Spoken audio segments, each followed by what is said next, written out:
We are so happy to have the great Sarah Thomas with us to talk to us about podcasting. So, Sarah, what have you got for us on podcasting?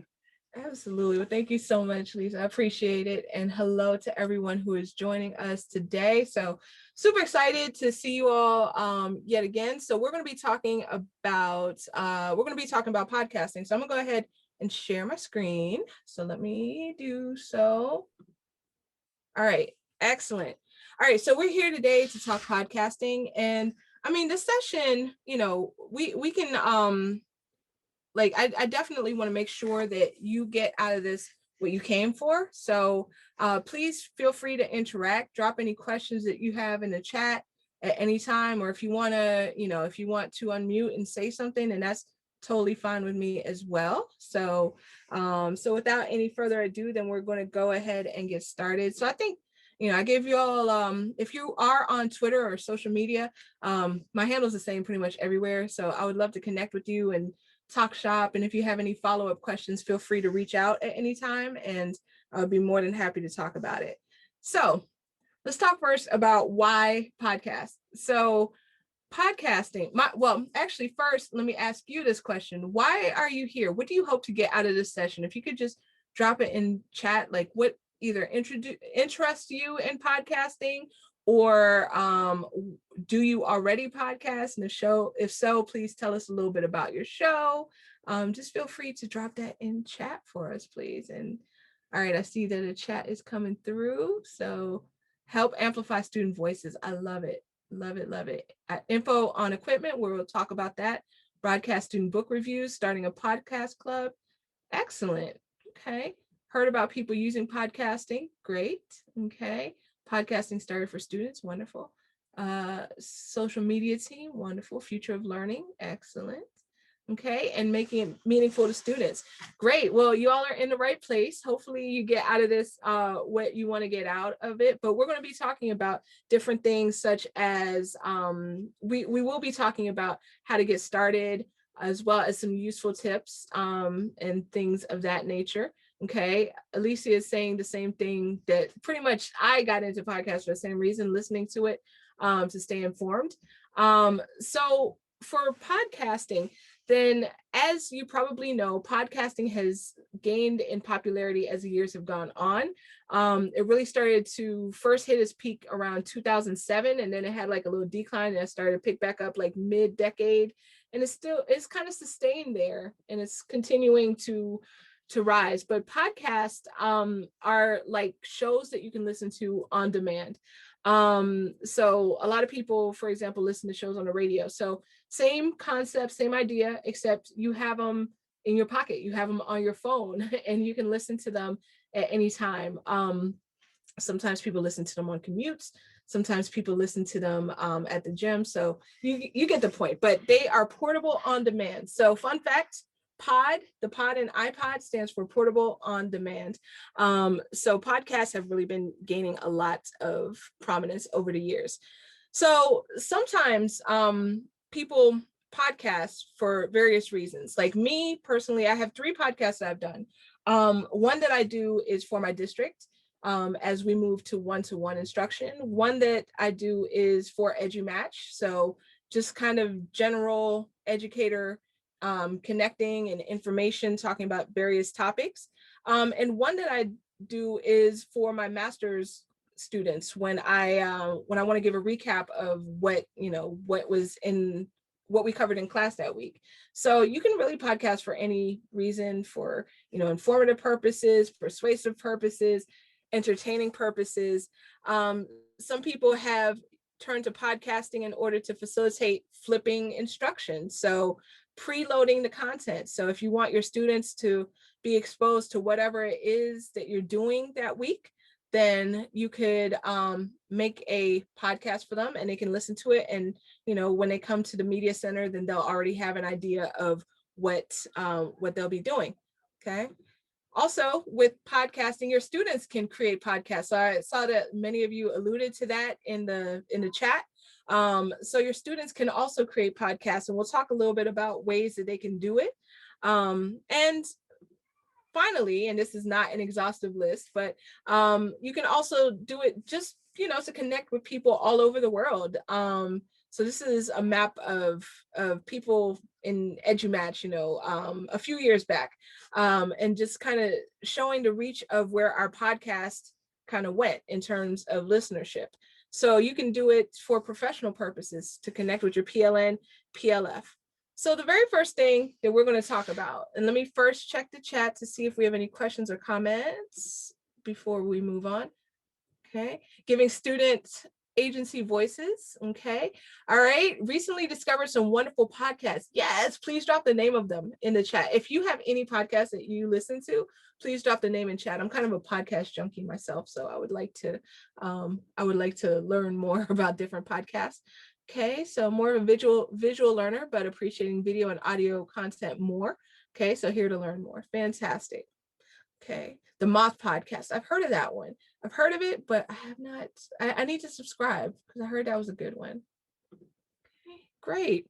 All right, so I'm going to take you through a few different aspects of podcasting. So first, probably the easiest thing to talk about is the gear. So when you are podcasting, you don't need to have like a whole expensive setup.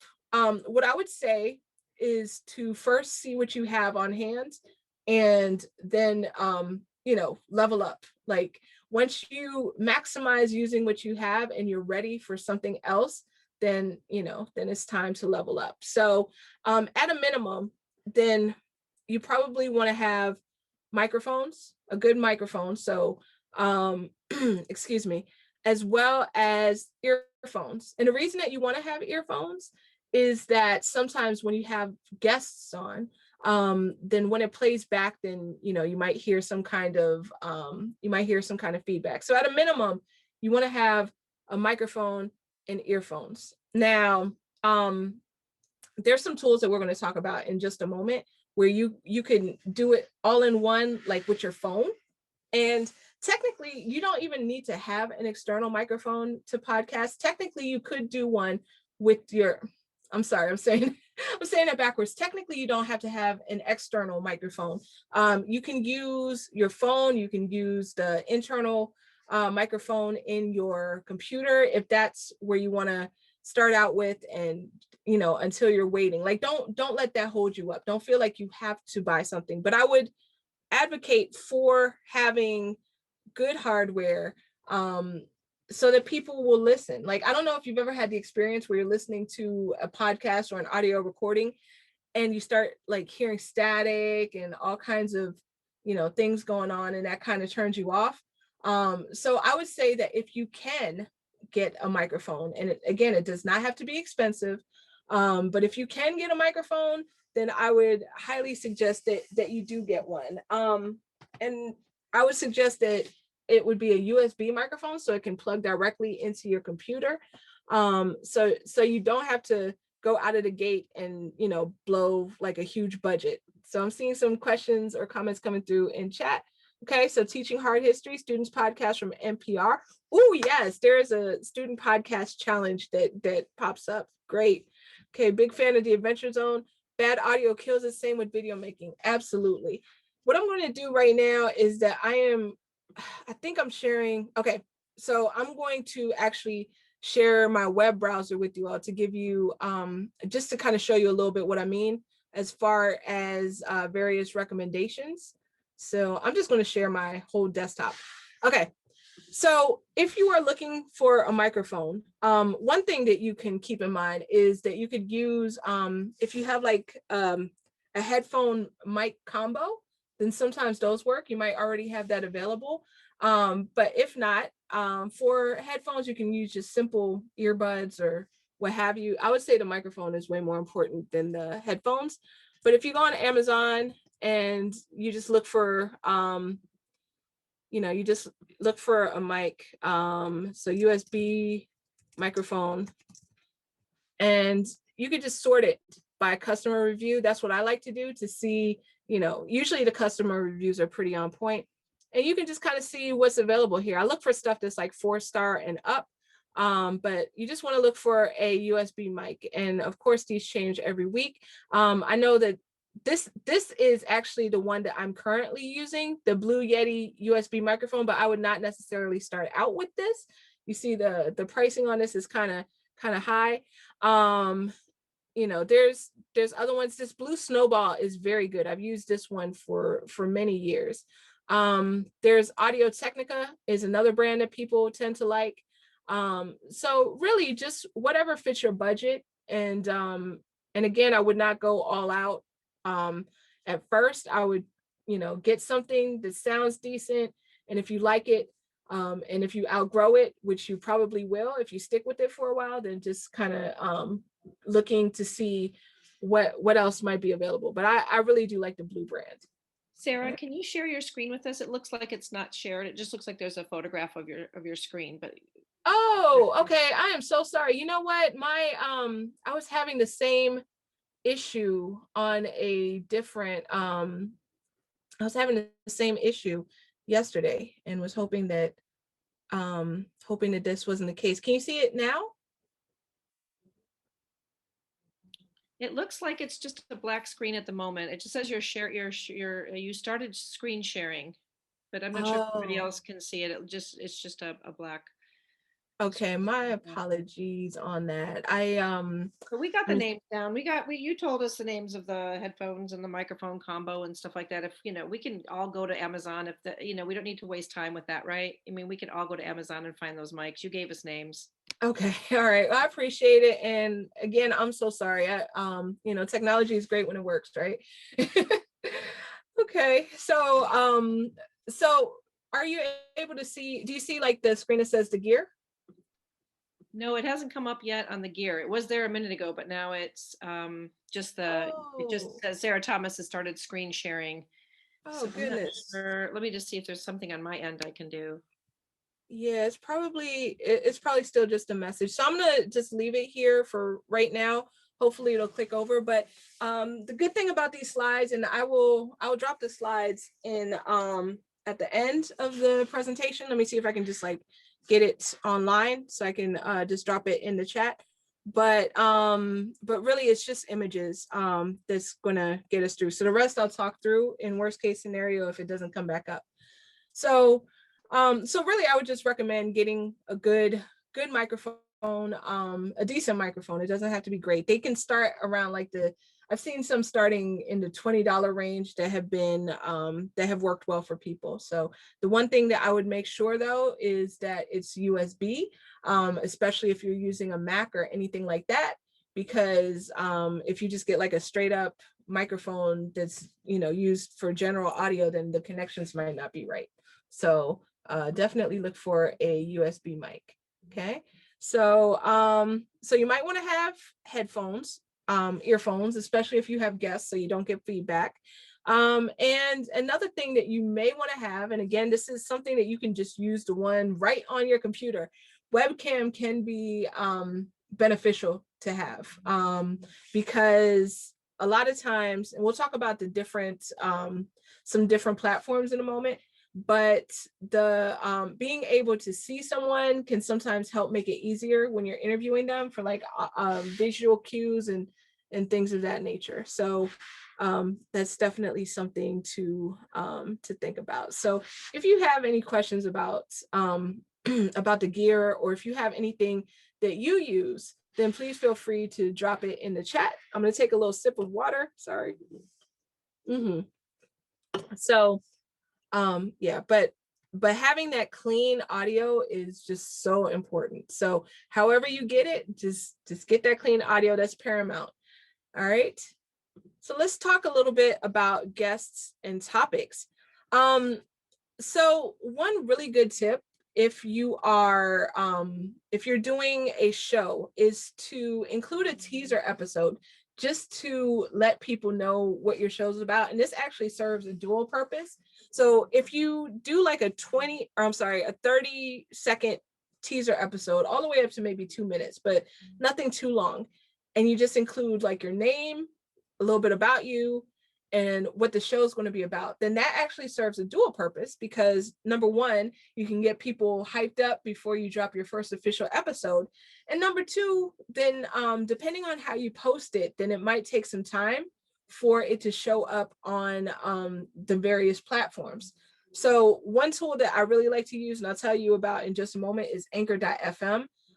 What they do is that they will put your podcast on all of the different major networks, so to speak, podcatchers, I believe they're called. So like iTunes, Stitcher, Spotify, Google Play, it does that all in one for you. So and that process usually takes about a week. So if your podcast, if you wanted to drop every Monday at 5 a.m., then if you put that teaser episode out, then your episode 1 can drop a week later on that Monday at 5 a.m. However, if you don't have a teaser episode, then when you drop your episode 1, then it's going to take that week for it to reach the different platforms. So it's good to have a teaser episode. Okay, let me see. I saw some chats come up. Let me move my mouse a little bit. Okay. Another thing is thinking about your guests. Oh, okay. Thank you. I see that Shannon dropped the blue snowball. Yes, I love the blue snowball. So when you're thinking about your guests, then you have the option when you're doing a podcast, you can either do it like, solo or duo or however, with the same team, or you can bring in guests. And it doesn't have to be either or, you can do a combination of both. I have a good friend, Dr. Will Diamport, who he does sometimes solo episodes and usually has a guest. So you don't have to stick with one or the other, but just consider for all your different episodes that you plan out, are you going to have a guest or are you going to do it solo? And when you choose your guest, then there's a few things that you want to keep in mind. So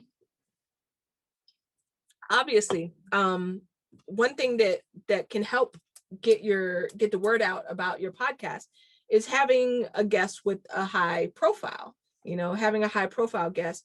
However, I would advocate against doing that for each and every episode, because it can easily become an echo chamber, where people are only hearing the same people, the same ideas, on every different podcast, and different perspectives are not necessarily getting through. So I know that with the EduMatch podcast, I wanted to be with the community so that anyone who wants that platform can have that platform and get their message heard.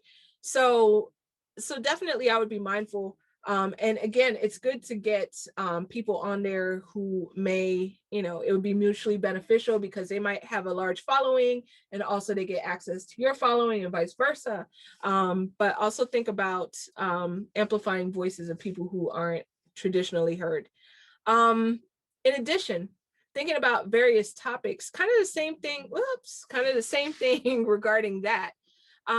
So one thing that you can do is that you can crowdsource your topics. I've seen several different podcasters put together like a Google form or a Microsoft form asking their audience what they want to hear. And that can help keep your show relevant. And that can help to build capacity among your PLN. So you're amplifying the voices of the people that you're connected to. And I'm sorry, is it still not showing the image? Yes, it is. It came back up. So now Yes. we have the guest topics. So it just popped up. So we see an image. Yay. Okay, yay. All right. I was hoping it wasn't like stuck on that random screen the whole time. So okay, cool. So just kind of a recap. Be intentional about seeking out not just who you know, but other kinds of people. I know me, I kind of struggle sometimes because I'm kind of shy, believe it or not. So sometimes it's hard to reach out to people, but people, appreciate when you extend that offer. And also it brings something to your show by having various guests and various perspectives on. Okay. Also, you may want to allow that Google form with the topics for people to self-nominate. I've seen some people do that as well, but don't feel like you have to take every single topic that people suggest.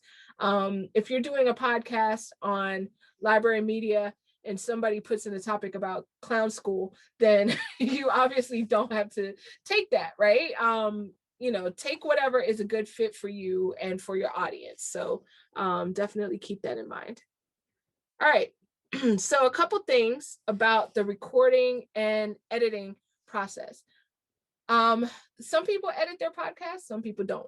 It's all up to you to decide whether or not you want to edit it. I like to edit because I feel like it gives it a little bit more polish. When you take out, when when there's that dead air, if somebody's internet dies, or if there's like some issue with the mic or something like that, and you cut that out, then I like to do that just to keep it rolling more smoothly. So you don't necessarily have to. Some people leave it in, they say sometimes it builds authenticity, so that's totally cool as well. So when you are going into the recording process, then the very first thing you want to do is, as my dad says, plan your work and work your plan. So you would want to come up with questions. You don't necessarily have to write it out verbatim what you're going to say. I know some people do, and for them that works, because they can later take that content and repurpose it as a blog post or something like that. But just for me personally, I like to just do bullet points or outlines. And then you can share your questions. If you're having a guest, you might want to share them ahead of time, just so that your guest is not like, oh no, I don't want to talk about that, right? So, oh, I love that. Yes, storyboard it out. Storyboard out your show. That is a great idea. So whatever your process is, each person's process is different. But for me, on solo episodes, I probably just bullet point different things. And for episodes with guests, and I usually put questions onto a Google Sheet. And I tell them, you have complete permission to add questions, to remove questions, if anything you don't want to talk about, and then that tends to lead to a smoother flow. Okay. Now I told you about some tools. So I will drop the link in chat.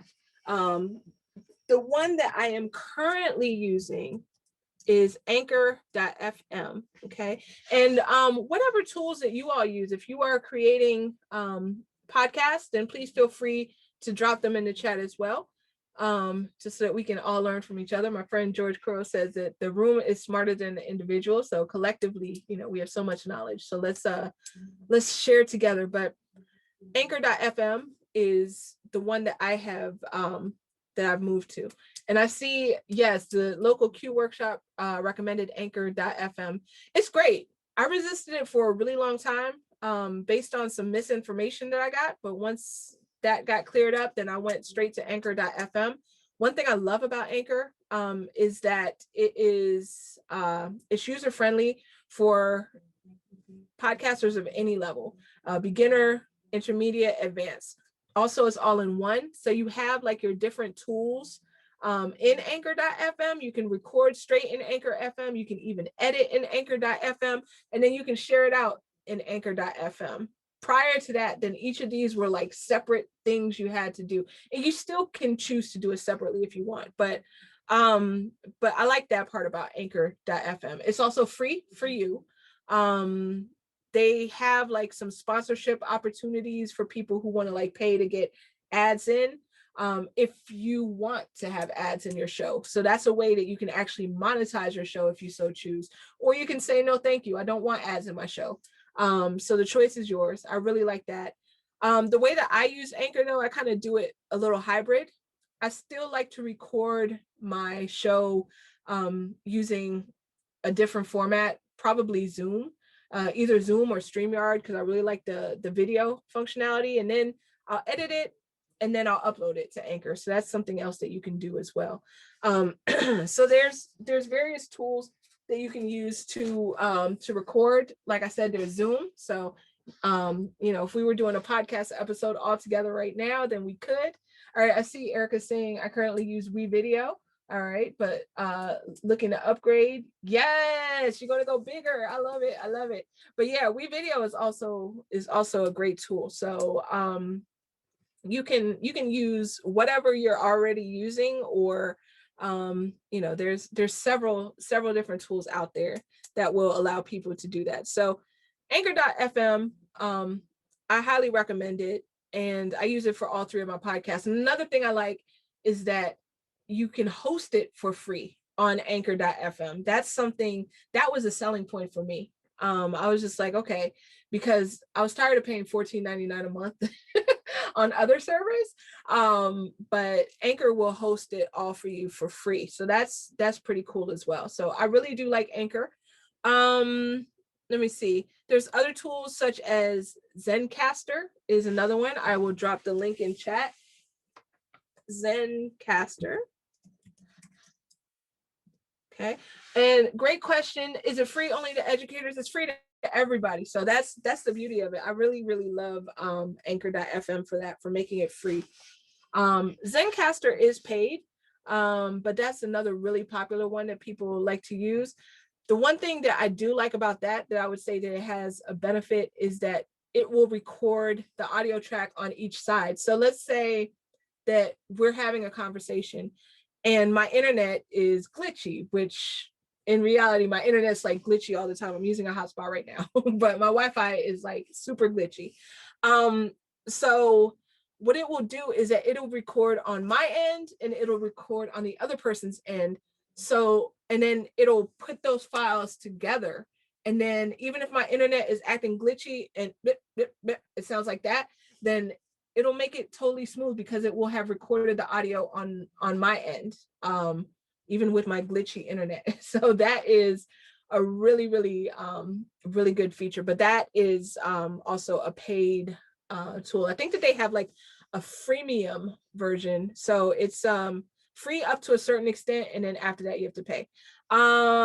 There's also one that I mentioned a second ago called StreamYard, which is also freemium.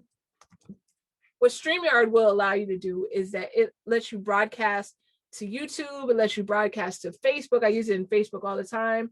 You can broadcast to different sources, and then you can take that audio or you can take that video clip and just strip it, get just the audio and edit the audio. That's another way to do it. So that one is freemium. I've seen people be very creative, especially in times where they had like international guests. So they had to do it asynchronously because the time zones weren't working for everyone. So some people have used things such as Flipgrid, where, they would put the video prompt and then the people would answer the question. They would just download it, edit it all together. Some people have used Voxer in a similar way. So really the sky is the limit as to how you choose to record your podcast. You just have to think about things like what platform do I want to use? What am I already using? That might be a good thing to ask yourself. Does it have capabilities for me to do a podcast on it?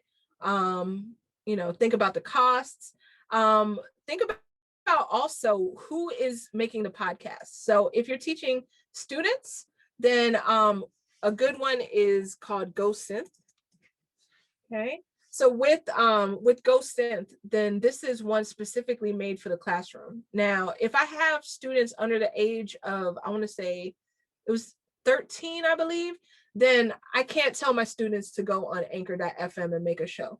However, GoSynth has classroom, like it's made for the classroom. So you have like single sign-on, all kinds of things that are COPA compliant, where it's not taking students' information, and students are able to make their own podcast that way. So that's one thing to keep in mind for your students. Another one that I actually started out with in 2008 with my students before all of this, was available, is you can use stuff like GarageBand. So you can have the students record on GarageBand or Audacity and just record their voices. There's a third one. Oh my goodness, why is this escaping me right now?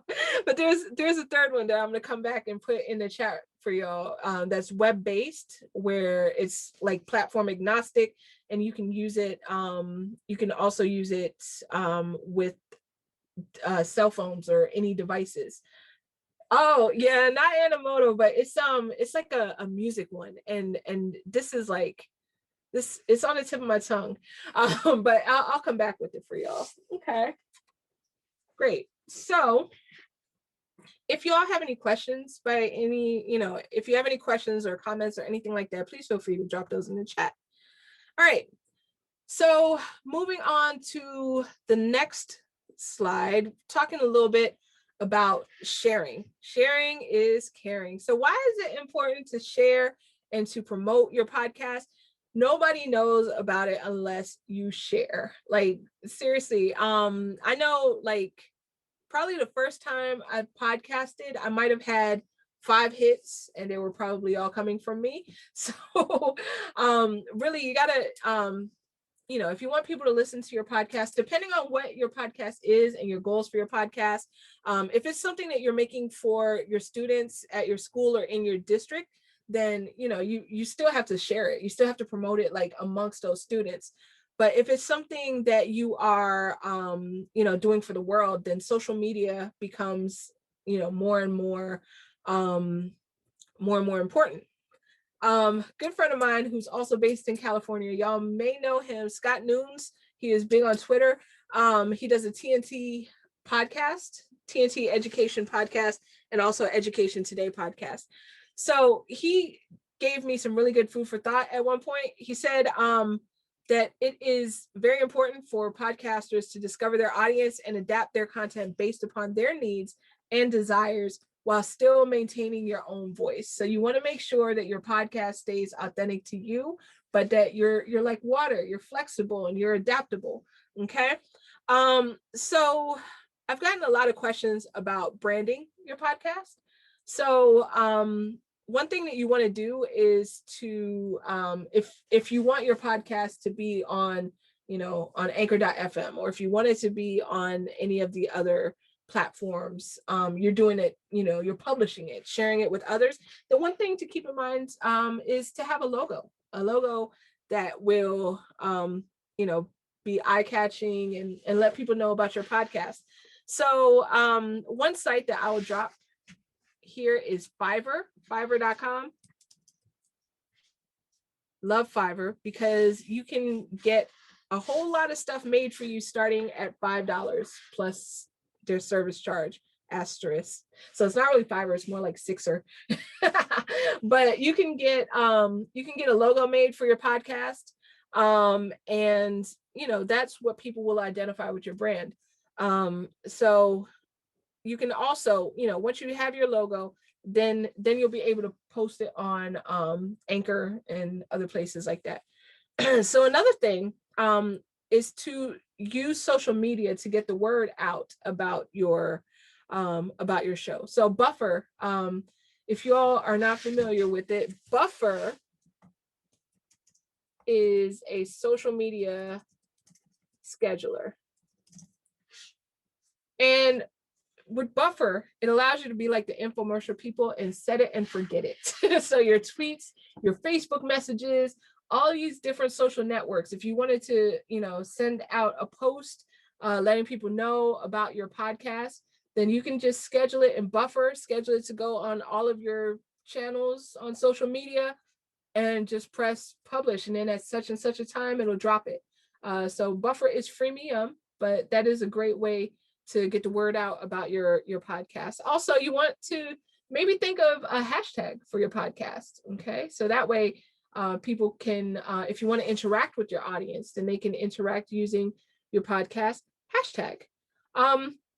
In addition, one thing, just circling back to the logo thing, one thing I forgot to mention, Canva is also a great resource and a premium resource, but Canva to create logos.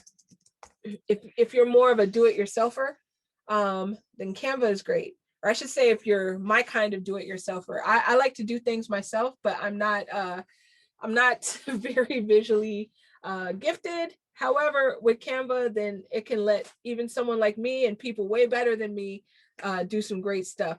Oh, I love what y'all are saying. So you love Canva and premium account free for educators on Canva. Yes. So Canva is so great. So you can come up with the logo there and just make it your own. Okay.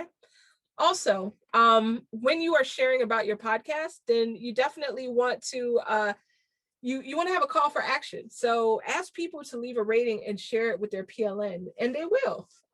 So just put that word out about your podcast. Also, drop it in relevant spaces such as Facebook groups, Voxer groups, but without being spammy. So, but you might want to use the hashtag podcast edu. So hashtag podcast edu, and there you can find people posting about what they're listening to educationally, and people sharing about their shows and things of that nature. All right. So we are coming towards the end. I'm just going to talk very briefly about this last section, and please feel free to drop any questions, comments, anything in the chat. I'm loving reading what y'all are saying.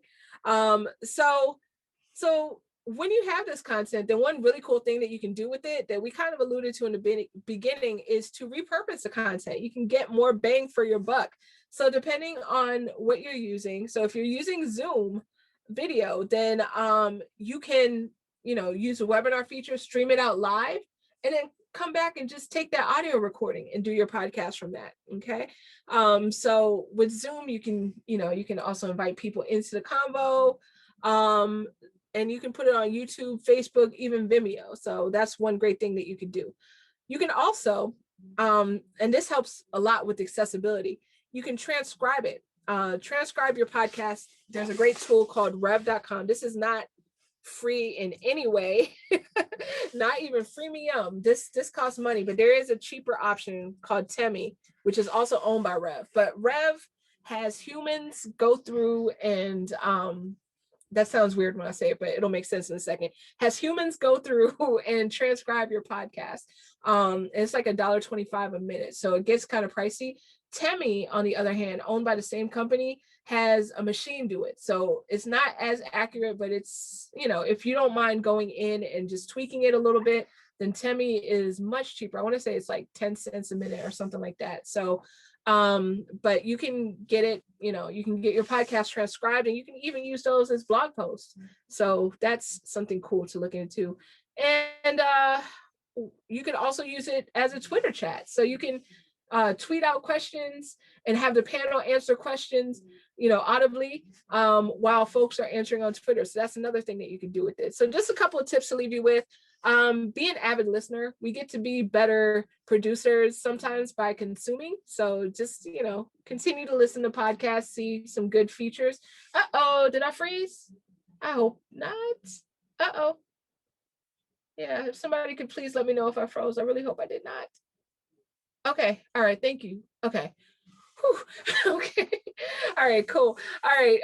So just be an avid listener, and also share with the community, support one another.